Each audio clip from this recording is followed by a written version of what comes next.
नमस्कार दोस्तों, आपका स्वागत है हमारे YouTube channel learning point with Abhishek में।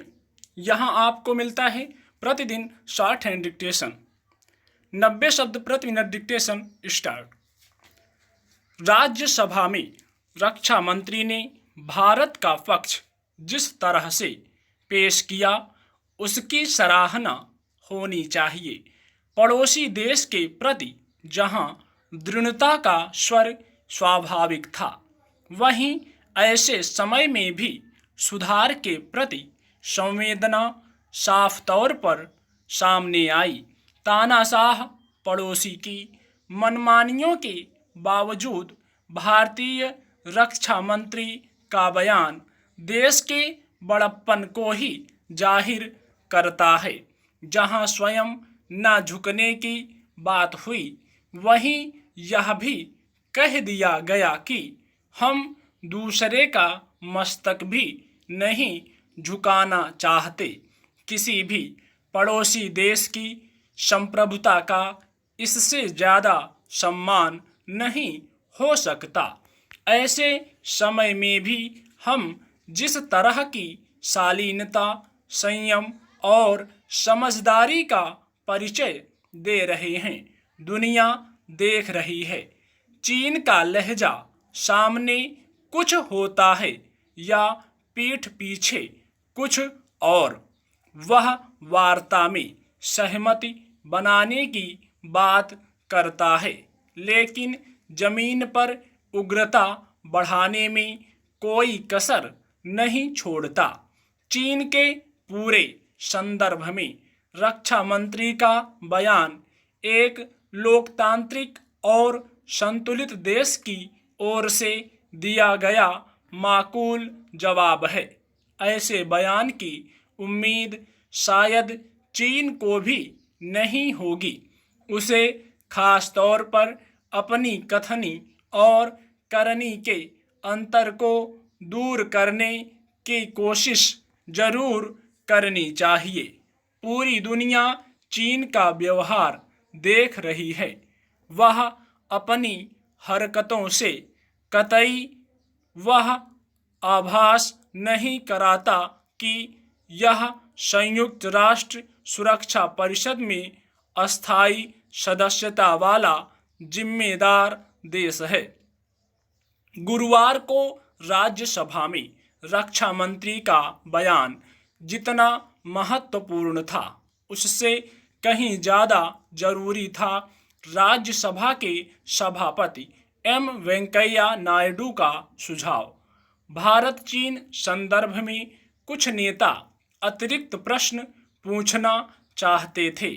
उस पर उपराष्ट्रपति ने रक्षा मंत्री से कहा कि वह प्रमुख नेताओं को अपने कक्ष में बुलाकर जानकारी दें। उपराष्ट्रपति का यह परिपक्व रुख सराहनीय है। आजकल हर तरह के सवाल पूछने का चलन हो गया है। अनावश्यक रूप से परेशान करने वाले या देश की सुरक्षा को खतरे में डालने वाले सवाल पूछने से भी कई लोगों को गुरेज नहीं रहा। ऐसे लोगों का संयम में रहना सबसे जरूरी है, और इसके बावजूद अगर वे सवाल पूछना चाहते हैं तो उपराष्ट्रपति ने सार्वजनिक रूप से रास्ता बता दिया है। इस अवसर पर उपराष्ट्रपति ने सांसदों को जिस ढंग से समझाया, कायदे से उसकी जरूरत नहीं पड़नी चाहिए थी।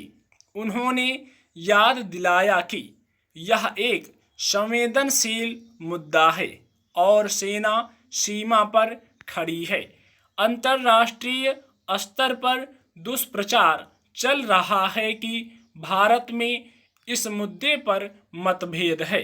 उपराष्ट्रपति ने उचित ही कहा कि हमें इस सदन के माध्यम से ऐसा संदेश देना चाहिए कि पूरा देश और संसद सेना के साथ एकजुट है।